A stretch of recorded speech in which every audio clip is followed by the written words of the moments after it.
Hey, we're back, Coon Prairie Ramblers, and we're still confabulating in Mind Manor. We got KC, and we got Luke, and we got Mailman, and Yurika. Yes. And KC, what's going on this weekend that we're going to do? Well, don't forget that we will be in Punta Gorda at the Home Depot from 10 o'clock to 2 o'clock. Oh. That's when the extravaganza will be. We'll be there from live, doing a remote from 12 to 1. High noon till 1 o'clock. And, We'll be sort of live. you know, We'll be remotely live. made me think of the fact that I used to have a deathly fear of Home speaking Depot. in public. I did not like to speak in public. I couldn't hardly do it. They'd call on me in school to either read in front of everybody or to speak. And I mean, I would get literally sick trying to avoid it. I mean, I would go to the point of skipping school or something if I knew ahead of time that I was going to have to read in public. But I got over that. Didn't you tell me you were the clown of the class? There's a difference. That's different. There's a difference when you're called on to come up before the front and stand up there and speak and be sitting in the back of the clown making wisecracks. Yeah. Big difference. Some people are scared of clowns, but there's a difference between being the clown and seeing a clown. And which reminds me, I guess we all have paranoia, don't we? Yeah. And things that we're afraid of and phobias. Yeah. So Phobia. Oh, yeah. let's share some phobias. Is clowns one of them? What are you scared of, Mel? Me? Well, I was, as a young boy, I had a phobia of funerals. Funerals, funerals, and there was two things. As long as it ain't Funerals, mine, I ain't scared. Yes, that's what I told him. people in wheelchairs. And the only thing I can figure is that How old are you? A little boy. Because you didn't When I was a little understand. boy, and the devil When I called my was name. a little boy. Yeah. And the devil Call called my my name.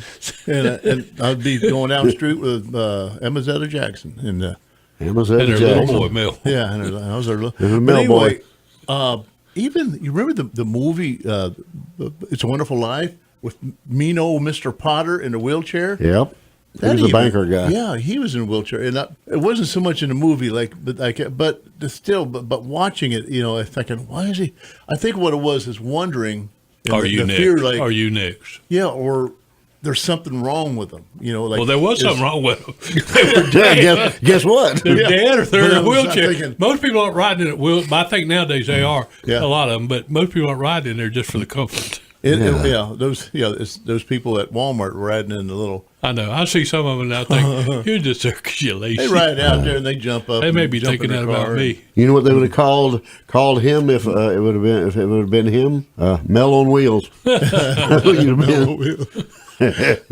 But I had a phobia of going to funerals. I didn't like going to funerals. Are you over? You're over that now. Yeah, I'm over it now because I know I'm going to be there one of these days, and So you sign to prep yourself for Yeah, it. That's right. Go see what it's all about. but one of the first funerals I remember was my grandpa. He was really. I mean, he was born back in the 1870s, so he was a really old grandpa. Wow, But I he heard died. that. He lived, I think he died in the 60s. But I remember going to the funeral and watching him laying in a casket in his, and it's just the fact that his chest didn't rise. Well, like he wouldn't breathe, and I knew he wasn't supposed to be breathing because it was just me coming to grips. Did you with put a mirror in front of his face? if I would have been by myself, I might have done that or gone up and touched him. Tickle him. Yeah. Tickle, tickle, tickle. Get up, get up. I But don't as mean far as good. I guess that's those are outlived phobias, and maybe that's something that every kid or a lot of kids experience. I'm not sure, but maybe some kids love to go to funerals. I don't know. Well, I didn't The food's pretty understand good that. afterwards, usually. Yeah, I didn't understand Yeah. death at all. I can remember not understanding it whatsoever. Yeah, And I remember some kid I knew, his father died, and I could remember, kind of like thinking, what does this really mean? What happened? Yeah. I mean, and I was only like 6 or 7 years old, and I thought to myself, he was almost elated by it. I don't know if he was like as confused as I was about it or what, but I mean, he was like in a lot better mood than I thought I would be if I found out my father died. That's when I was right. 6, 7 years old, but Oh, wow. he was almost elated about it. But I think we all have kind of weird ways of dealing with stuff. And That's exactly right. I think if I had a phobia growing up, it'd probably be the dark. I mean, yeah.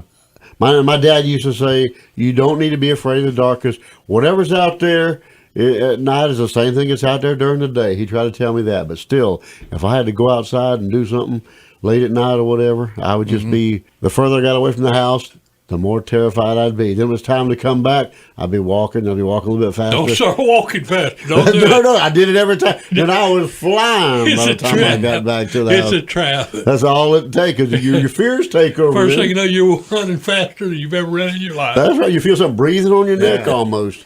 I used to go to take out the garbage. We lived in, this is when we lived in Louisiana in the mid-'60s. Had to take the trash can out to the road at night. I'd be terrified.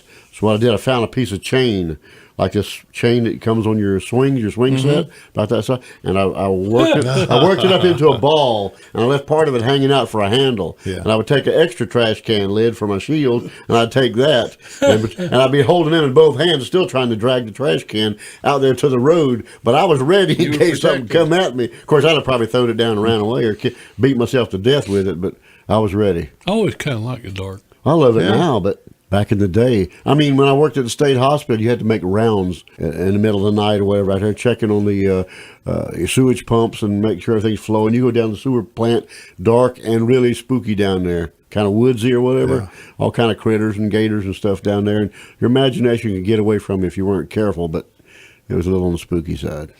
I hated going to the outhouse when I was a little boy because I'd stay with my grandma and my no light in there either, was there? Yeah, no. That's why they had that little cutout for moonlight. That's right. So you can get a little bit of moon. And one day, I actually. Is that where mooning come from? I came into the Mel the Moon Man. He's a moon man now. He's a mailman. yeah, they always put the moon. I came opened up the door to the outhouse, and there was a snake curled up on around the seat. And then as soon as he saw me, he jumped down in a hole. He was more afraid of you. What was it? A frog? A snake. And then you still had to sit down, didn't you? Yeah, well, and that what was worse. How bad you go gotta out there go? at nighttime? Man, I mean that would give you bad digestion problems. What would really be bad is if you sat down about the time that snake was trying to get out. Yeah, that's what I'm talking about. Put you on shouting ground. Yeah, that might kind of make things move along a little faster. You just seen the outhouse blow apart like Superman was coming out of it. And you the Incredible Hulk. You go outside at nighttime, then you hear all the different noises and stuff. Most people don't know the joys of going to an outhouse. Oh my goodness, that could be a segment in Have itself. you ever been there? You used one? Yeah, I had a great uncle that had one out in Owens there. They didn't have indoor plumbing when I was real little, and of course, if you used a porta-john, that's about as close as you're going to get to an outhouse. But that's a step up. That's luxury compared to an actual old outhouse. Porta-johns can be even more gross. Well, what some people would have though was a slop jar there at their. That's a bedside. That's right. Use that instead of going out. You dump it the next day. Yeah. So going out to the outhouse wasn't really a phobia. It was just like a gross thing you didn't want to do. It was just something unless it was at nighttime. That would be. Something you really you didn't fear it. You just you went out there, you did your business fast, and you got back quick. The only thing that bothered me was like you talking about was bugs and reptiles. I thought of bugs and reptiles. That's what killed me. Out at the outhouse? I wasn't worried about the boogeyman out there. Yeah. I figured boogeyman, he got better places to be than the outhouse. I figured reptiles and bugs. I mean, that's a haven for them. Yeah. My goodness. You're right about that. My biggest paranoia is running out of time when I'm going to tell you about my paranoia. and I don't have any time left to do it in. And we're working on that now. We're on the final minute of this segment here. But so I guess I must have to do without. I quit checking under my bed for boogeyman a long time ago, but they say that, what's that? I can't think of what it is. What was you going to say? Well, one of my fears is fears of pregnant pauses. Yeah. Pregnant pauses. Yeah. I hate when that happens. I know what it was. I'll tell you, even the boogeyman checks under his bed for Chuck Norris at night. He's so bad. I remember I told you about having the fear of the bull that lived out in the pasture or the. You better hurry. You might have to come back with this one. I have dreams about him. Of course, that's another thing. Dreams. Dream. Are we out of here? Yep. Oh.